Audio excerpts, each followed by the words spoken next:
قد كفاني علم ربي من سؤالي واختياري. Saya nggak kebayang perempuan di Debong, bapak pulang habis ngerantau, pulang nanya, Bu, ada nggak yang bisa dimakan pagi ini? Boro-boro duit kirim kagak apa kagak, makan tuh gagang kunci. Istri sekarang mah galak-galak, Pak. Istri sekarang mah tahu dah model debt collector. Kalau ngomong sama suami tuh duit. Betul nggak, Bu? Iya kan, begitu kan? Emang hidupnya ibu cuma karena duit, bukan karena cinta. Jujur banget ibu yang di belakang. Ora, itu jawaban hati. Bu, mau dikasih rezeki lebih? Mau? Dandan. Dandan.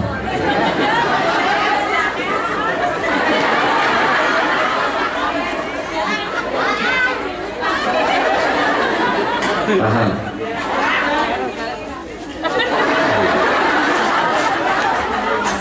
Suami nggak akan pelit kalau ngelihat istrinya dandan cuma buat suami. Jujur, selama ini ibu rezekinya didikitin, dikurang-kurangin. Kenapa? Karena ibu nggak pernah mau memberikan yang terbaik buat suami. Dari mulai pagi sampai sore, bapak kerja, pulang kerja, yang dilihat ibu begitu aja.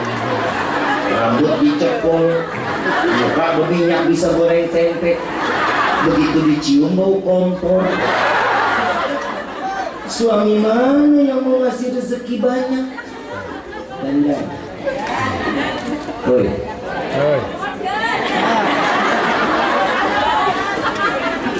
Bapak tolong jawab yang jujur, Pak. Terakhir bapak ditemenin ibu tidur dandan kapan? Boro-boro.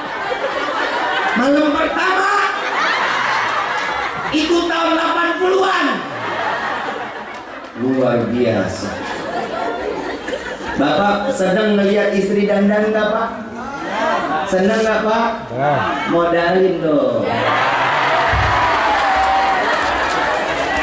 Maaf, Pak, yang namanya perempuan modalan cantik itu butuh modal. Lipstick Pixie aja udah 125. Belum lagi eyeliner 220. Belum lagi maskara sama blush on yang 60 warna 800.000. Belum lagi skincare dari yang 1,5 juta sampai 8 juta. Terus bapak mau dia wangi, suruh dia pakai minyak wangi. Minyak wangi paling murah 800.000. Habis kok tahu bini gua. Bu, tapi cinta itu tidak bersandar.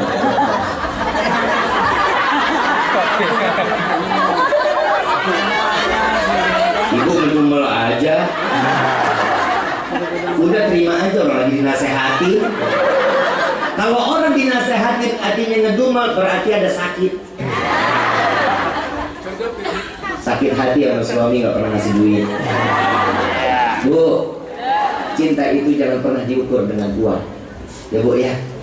Kenapa? Uang akan habis, cinta akan terus abadi sampai yaumil kiamah. Kenapa? Ibu mati, Bu bapak amin loh. Ibu mati amin. Kayaknya udah pegal banget sama istrinya dia.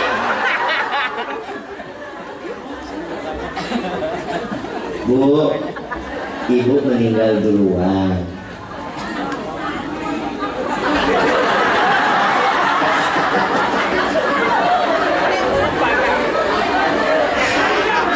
Ini kan contoh. Oke, ya udah. Kalau ditinggal ibu duluan.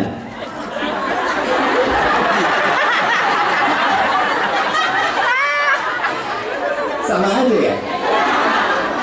Yang ceramah siapa? Ya udah lu dengerin aja. Ini udah malam, takut malaikat lewat. Bapak kan udah amin. Capek nih ngomongin beginian nih. Saya tanya, Bapak mau nggak kumpul di surga sama istri Pak? Mau. Ngapain lu yang mau? Saya tanya Bapak mau nggak dikumpulin di surga bareng sama Ibu? Ada yang bilang nggak mau. Kenapa alasan nggak mau? Oh Gabit, di dunia aja nyusahin, gimana di akhirat? Bu, pasangan suami istri itu tolong bawa cinta karena Allah, karena Nabi, pasti akan dikumpulkan di dalam surga. Hum wa azwajuhum fi dilalil alal ara'iki lahum fiha fakihatu wa lahum salamun. Lihat, sehingga mereka para suami membawa istri-istrinya ke dalam surga. Istri-istri, ingat ya, bukan istri, istri-istri. Bapak simak baik-baik Pak. Istri bukan istri. Berarti kalau istri-istri itu jamak. Kalau Bapak masih punya istri, jangan harap Bapak masuk surga. Lah kalau dijawab istri-istri lebih dari 2 dong. 3, 4 kan bisa. Kalau Bapak cuma punya istri 1, jangan harap masuk surga. Karena yang di dalamnya disebut istri.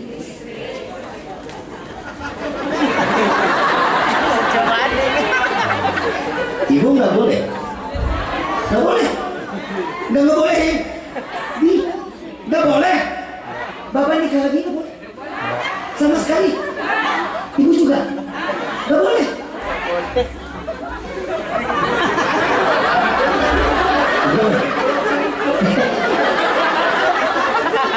Orang hidup. Bu, saya bahas Al-Quran. Al-Quran itu perkataan siapa? Perkataan siapa? Firman Allah. Salat 5 waktu, firman Allahnya ada di dalam Al-Quran. Tentang puasa, ada firman Allah di dalam Al-Quran. Puasa, ada ayatnya dalam Al-Quran. Sedekah, ayatnya ada dalam Al-Quran. Musyawarah, ayatnya ada dalam Al-Quran. Nikah 2, 3, 4, ada nggak ayatnya dalam Al-Quran? Yang bilang nggak ada, kafir. Kenapa? Mendustakan ayat Allah. Tenang Pak. Ya Allah Pak, nggak percuma undang saya Pak. Saya melihat Bapak ini butuh pencerahan Pak. Kenapa saya lihat muka-muka Bapak ini muka-muka teraniaya? Di dalam Al-Quran nikah 2, 3, 4 boleh apa enggak? Siapa yang bicara? Di dalam Al-Quran siapa yang bicara? Urusan ibu melarang apa? Allah aja ngizinin loh. Allah aja menyerukan, silahkan.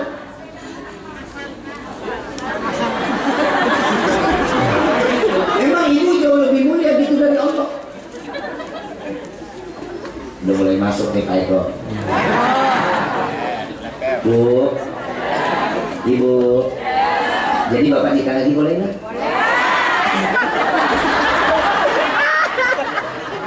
Saya sudah berusaha semaksimal mungkin Pak. Tapi cintanya seorang istri itu ke Bapak lebih besar daripada nikah 2, 3, 4. Kenapa? Ayat selanjutnya, jika tidak memiliki keberanian, lebih baik. Boleh lah satu nih kompak amat lu.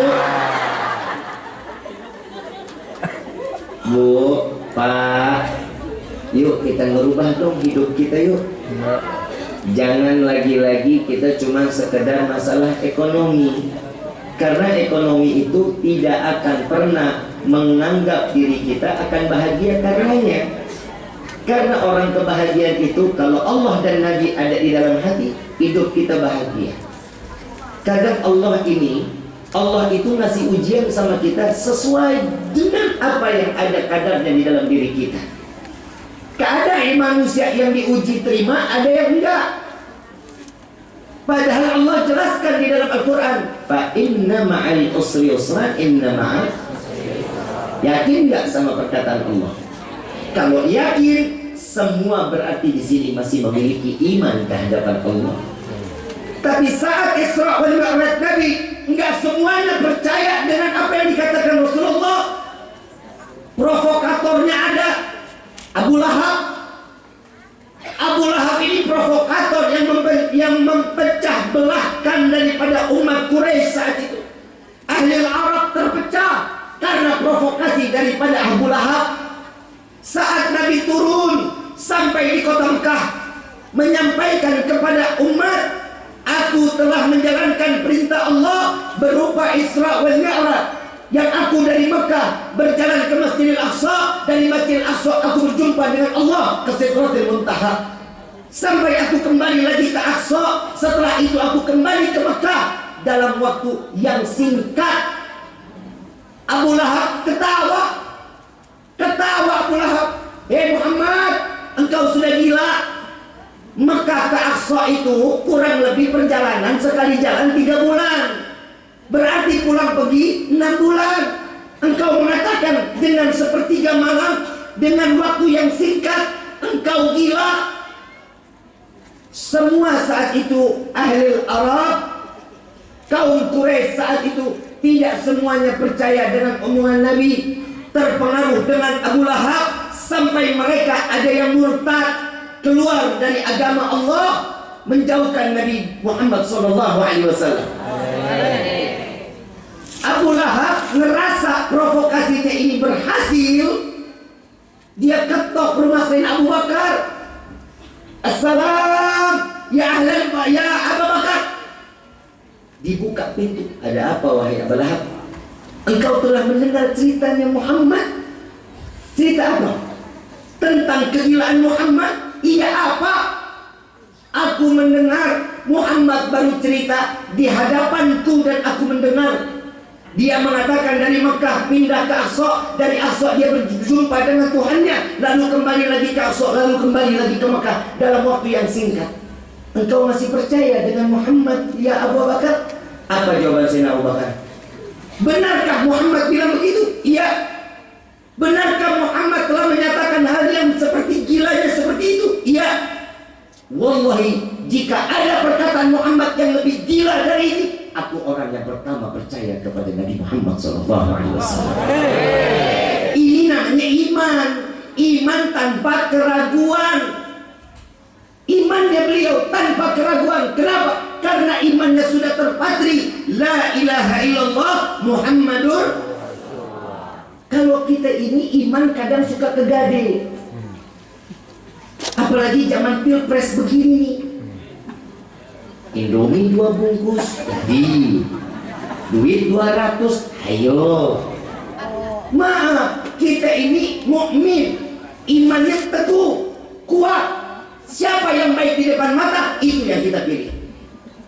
Baca hati nurani, jangan mau kita disodorin ini, sodorin ini, jangan. Saya nggak ngomong politik, wallahi saya tidak pernah berbicara politik dan saya hari ini tidak berbicara politik.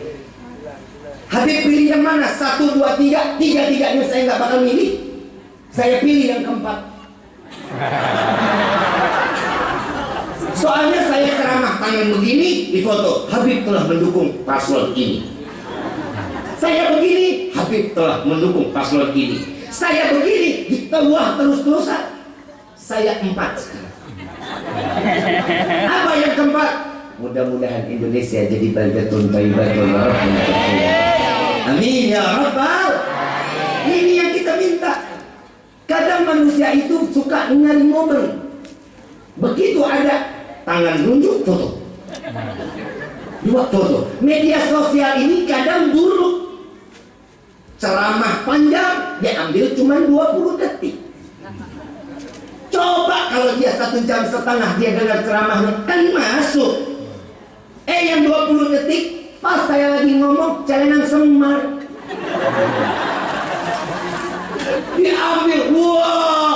Habib telah mencela pribumi.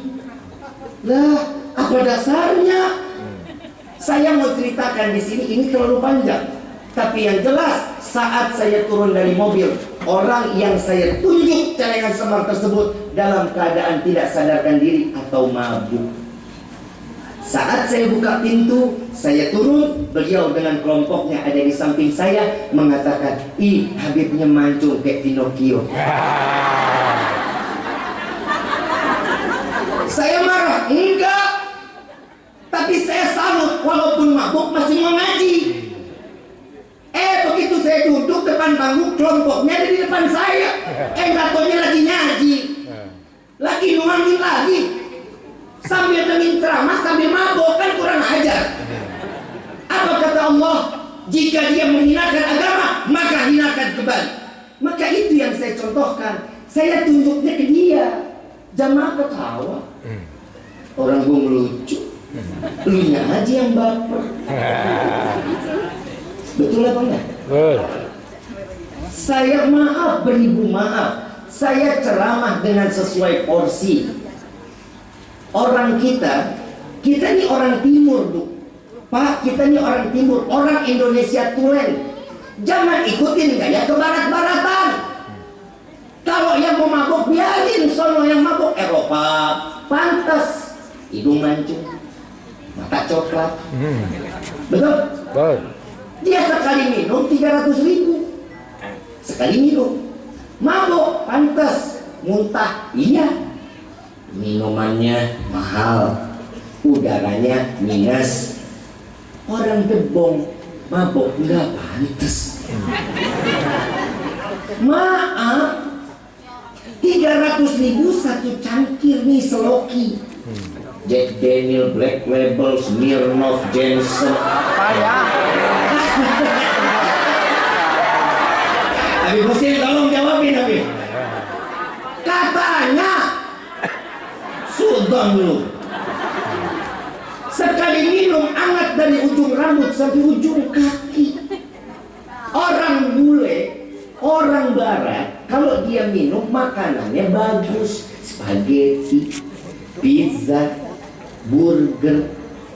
Kan beda sama makanan kita.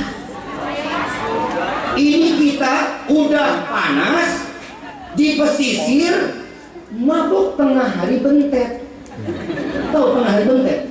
Matahari nempel di kepala. Tengah hari bolong, dia mabuk. Dia pantas kalau minum dia mabuk, wajar. Nyungsap lagi ke gua. Minumannya murah, 2 huruf. Aku. Minumnya 8 orang. Harga 38.000, patungan 8 orang. Minum 1 botol, batu baru 1 teguk, mabuk. Yang ini ribut sama yang ini, padahal dia minum patungan tuh. Dia ribut antara satu dengan yang lainnya. Yang satu nggak kuat, mabuk. Wah, muntah. Ya, kata pantes. Orang kita beda. Kalau orang bule, wah, mabuk, keluar panjang-panjang, wah, spaghetti. Betul nggak? Nah kita begitu, wah, panjang ya, bihun. Pantes, kita begitu pantes. Orang bule begitu muntah, wah, kenyal. Wah, burger. Kita begitu makan, kenyal. Jengkol. Orang bule minum, muntah, lengket. Wajar. Makannya pizza, keju semua. Nah kita begitu, wah, lengket, kerupuk. Udah, hidup kita cuma satu. Sadar diri, yuk kita introspeksi diri. Udah baik belum kita beribadah kepada Allah? Ibadah itu bukan hanya sekedar sholat 5 waktu. Baik sama orang lain itu pun ibadah. Bu, mau masuk surga? Mimpi. Ibu mau masuk surga? Saya kasih amalan, mau? Berat timbangannya. Alatnya besar. Yes.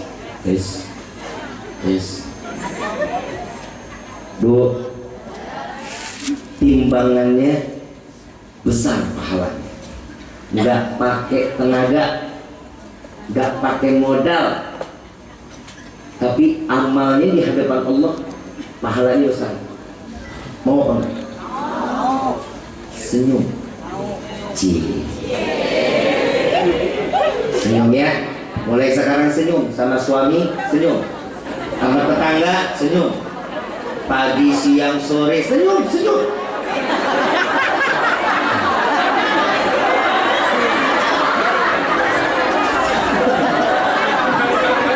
Senyum. Insya Allah besok pagi dibawa ke rumah sakit jiwa. Senyum. Kenapa? Senyum itu pastinya orang ngelihat kita senyum, hatinya senang. Hatinya pastinya kalau di dekatnya dia mau. Nabi marah kalau syariatnya Allah dilanggar, Nabi marah. Tapi kehidupan Nabi tidak pernah melepaskan diri dari senyuman. Yang benci kepada Nabi, Nabi tersenyum, patah hati bencinya, berubah menjadi cinta. Tuh coba bisa kebayang. Senyum. Saya kampanyekan senyum.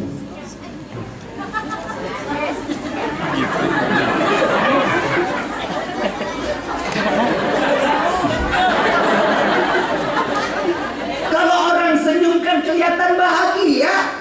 Mau punya duit, nggak punya duit, senyum. Gila pastinya. Nggak punya duit, senyum. Tapi alhamdulillah, kenapa senyum itu bikin orang tuh kalau dekat sama kita nyaman. Udah dandan kagak, kumis mablang, senyum kagak pernah. Kira-kira ada orang mau deketin gitu? Jadi ini peristiwa Isra wal Mi'raj itu banyak kejadian yang sangat bermanfaat. Teguhkan imannya para sahabat tanpa keraguan. Ada nabi yang imannya tanpa keraguan, ujiannya lebih gede daripada ujian hidupnya kita. Udah tahu siapa? Udah tahu belum? Nabi Allah Ibrahim alaihissalatu wassalam. Saat beliau menikah dengan Siti Sarah, tidak Allah berikan keturunan. Lama Allah berikan keturunan kepada Nabi Allah Ibrahim. Ujian besar. Siapa laki-laki yang gak pengen punya anak? Saat dimana dia tahu kesedihan hati, Allah tahu kesedihan hati daripada Nabi Ibrahim, dapat perintah, ya Ibrahim, nikahi Hajar. Siti Hajar bukan wanita yang cantik, kaya raya, bukan, yang ngurusin keluarga Nabi Ibrahim. Kalau kita bilang asisten rumah tangga, disuruh nikahin, kulitnya berkulit hitam. Tapi ini adalah perintah Allah, dijalani dengan Nabi Ibrahim. Begitu nikah dengan Siti Hajar, keluar yang namanya Nabi Allah Ismail alaihissalatu wassalam. Bahagia. Dan saat lagi senang-senang mendapatkan dambaan seorang anak, Allah perintahkan Nabi Ibrahim, ya Ibrahim, bawa Hajar dan Ismail ke tanah Makkah. Yang kita kenal sekarang itu namanya Makkah Al-Mukarramah. Dibawa ke Makkah. Itu Makkah nggak ada pohon, nggak ada air, susah, nggak ada kehidupan kecuali dua makhluk Allah, Siti Hajar dan Nabi Ismail. Begitu diperintahkan dibawa Siti Hajar dan Nabi Ismail, lalu diperintahkan, ya Hajar, wahai Hajar dan Ismail, engkau ada di sini. Kenapa aku ditaruh di tempat seperti ini, wahai Ibrahim? Masih ada daerah-daerah lain yang mungkin dapat membantuku dan bayiku. Apa jawaban Nabi Ibrahim? Ini adalah perintah Allah. Apa jawaban seorang istri yang salehah, ya Ibrahim? Jika ini adalah perintah Allah, maka pergilah, tinggalkan kami. Kami pasti mendalam dalam naungan Allah dan kami pasti akan dilihat oleh Allah. Ditinggal oleh Nabi Ibrahim puluhan tahun sendiri ngasih makan anak. Itulah perjuangan seorang ibu. Ibu cinta sama anak, ibu sayang sama anak, betul. Tapi sekarang udah bedanya luar biasa. Yang namanya seorang ibu sekarang madrasahnya handphone. Buat anak handphone, bukan keluar dari lisan seorang ibu. Kita bisa bayangin. Saya bahas itu. Coba lihat Nabi Ibrahim tinggal Siti Hajar berpuluh tahun Begitu Allah tinggalkan, disuruh meninggalkan 90 tahun Nabi Ismail, Nabi Ibrahim disuruh jemput, suruh nemuin, suruh ketemu sama Siti Hajar dan Nabi Ismail. Allah perintahkan apa? Jangan lupa bawa pisau yang tajam. Apa kata dalam hati Nabi Ibrahim? Oh, mungkin buat bawa oleh-oleh. Kalau ketemu ada binatang, rusa atau kijang, sembelih, bawa oleh-oleh. Sampai ketemu Siti Hajar dan Nabi Ismail, tidak ada binatang yang lewat depan mata daripada Nabi Ibrahim, kecuali saat beliau ketemu tidur, lalu mendapatkan ilham dari Allah, suruh menyembelih Nabi Allah Ismail alaihissalatu wassalam. Anak yang dinanti, anak yang diinginkan, tapi Allah beri ujian, maka dengan nurutnya, iman tanpa keraguan, beliau datang berjumpa dengan Hajar dan mengatakan, wahai Hajar, aku mendapatkan perintah dari Allah untuk menyembelih Ismail. Apa jawaban daripada Siti Hajar? Silahkan, semoga aku diberikan kesabaran. Nabi Ismail dibawa ke atas bukit, ditidurkan, dikatakan, ya Ismail, aku diperintah oleh Allah untuk menyembelihmu. Apa jawaban seorang anak yang saleh? Ya bunayya, wahai ayahku, segerakan perintah Allah, semoga aku menjadi anak yang sabar. Ini anak yang saleh. Ujian nggak ada berhenti-hentinya untuk Nabi Ibrahim. Ujian kita nggak kayak Nabi Ibrahim, tapi kita lemah iman kita. Iman yang Allah titipkan, jaga dengan baik. Maaf bu, anak itu adalah rezeki buat kita. Bawa anak-anak kita ini sampai di kelak nanti di yaumil kiamah, yang dapat membawa kita ke dalam surga Allah. Tugas siapa? Tugas bapak yang utama. Ku anfusakum wa ahlikum. Bawa keluarga kalian, jauhkan keluarga kalian dari siksa api neraka.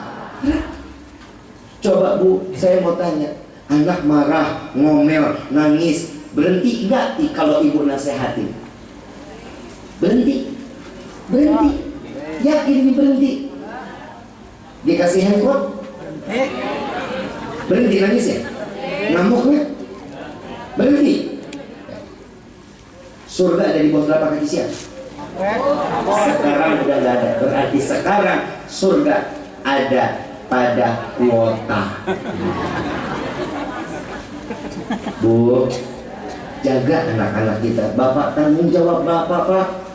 Bawa anak-anak kita. Masa kita ridho anak kita jauh dari Allah? Ibu enak ibadah, bapak enak ibadah, tapi anak jauh dari Allah, itu akan menjadi pertanggungjawaban kita di yaumil kiamah. Mudah-mudahan Allah jaga anak-anak kita, Allah jauhkan anak-anak kita dari perbuatan yang gak baik. Amin ya Rabbal. Ibu bapak yang dirahmati oleh Allah, mudah-mudahan apa yang saya sampaikan menjadi ilmu yang bermanfaat, dan mudah-mudahan kita bisa merubah kehidupan kita makin taat dan makin dekat kepada Allah. Dan jaga anak-anak kita, putra-putri kita, agar mereka menjadi anak-anak yang saleh-salehah. Bapak doakan selalu istri, Rabbana hablana min azwajina wa dhurriyyatina wa qurratal a'yun waj'alna lil muttaqina imama. Jangan lupa ini bulan Rajab, selesai salat baca Rabbi firli warhamni wa tub alayya Rabbi firli wa tub alayya Rabbi firli warhamni wa tub alayya. Dibaca 70 kali setiap selesai salat. Habis itu apa? Minta sama Allah ampunan, ya Allah ampuni segala dosa hamba. Kami bertaubat kepadamu ya Allah. Jadikanlah Rajab ini sebagai Rajab yang penuh keberkahan dalam hidup kami, sehingga kami jauh dari kata kemaksiatan, sehingga kami menjadi hamba yang terus bisa taat ibadah kepadamu. Ya Allah ampuni dosa kami, berikanlah dosa yang kau berikan kepada kami, rubahlah menjadi pahala yang besar untuk kami. Amin ya Rabbal. Saya mau ngajak baca salawat, mau apa? Mau ya? Tahu nggak salawat busra? Hafal nggak? Allahumma salli wa sallim Muhammadin sahibil bushra, salatan tubashiruna biha wa lana wa auladana wa jami'a ومعاذ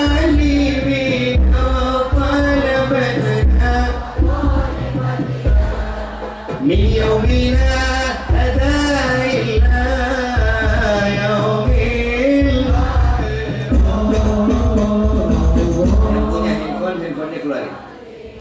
handphonenya keluarin, flashnya dinyalain. Saya pengen lihat semua angkat handphonenya, lampunya dinyalain. Mudah-mudahan cahaya ini kita minta kepada Allah, Allah terangkan cahaya ini sebagaimana cahaya untuk iman kami. Insya Allah mudah-mudahan dan cahaya ini kita minta kepada Allah agar cahaya ini menjadi cahaya-cahaya yang dapat memenangkan saudara-saudara kita yang ada di Palestina. Amin ya Rabbal. Allahumma salli wa sallim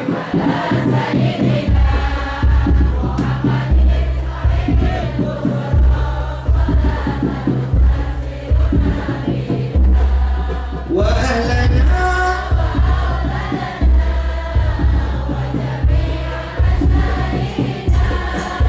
wa mu'allimina wa talabatna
Oh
الوصول وإلى حضرة الرسول بسر الفاتحة.